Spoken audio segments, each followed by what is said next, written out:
Хәерле сәгатьтә. Был хәл 29 ел элек октябрь айында булды. 1991 елдан октябрь айында икенче тапкыр отпускага кайттым. Баданын отпускага кайтууга чыкканда Башкортстандан тагын бер егет булды. Баймак районунун Бикеш ауылыныкы.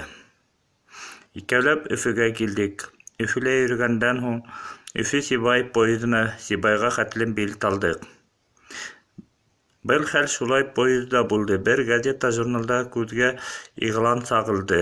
Көрән Кәрим китабы данына бастырылган, почта аша заказ кабул итәбез диелгән. Шул игълан буенча Көрән Кәримнең китабына заказ бирде. Китап озак көттермәй почта аша тиз арала килде. Шул мәлдә изге китапты башынан азагына хәтлем укып чыктым. Менә шулай итеп изге китапты тәү алдырып укып чыгуымды бәян иттем. Игътибарыгыз өчен зур рәхмәт.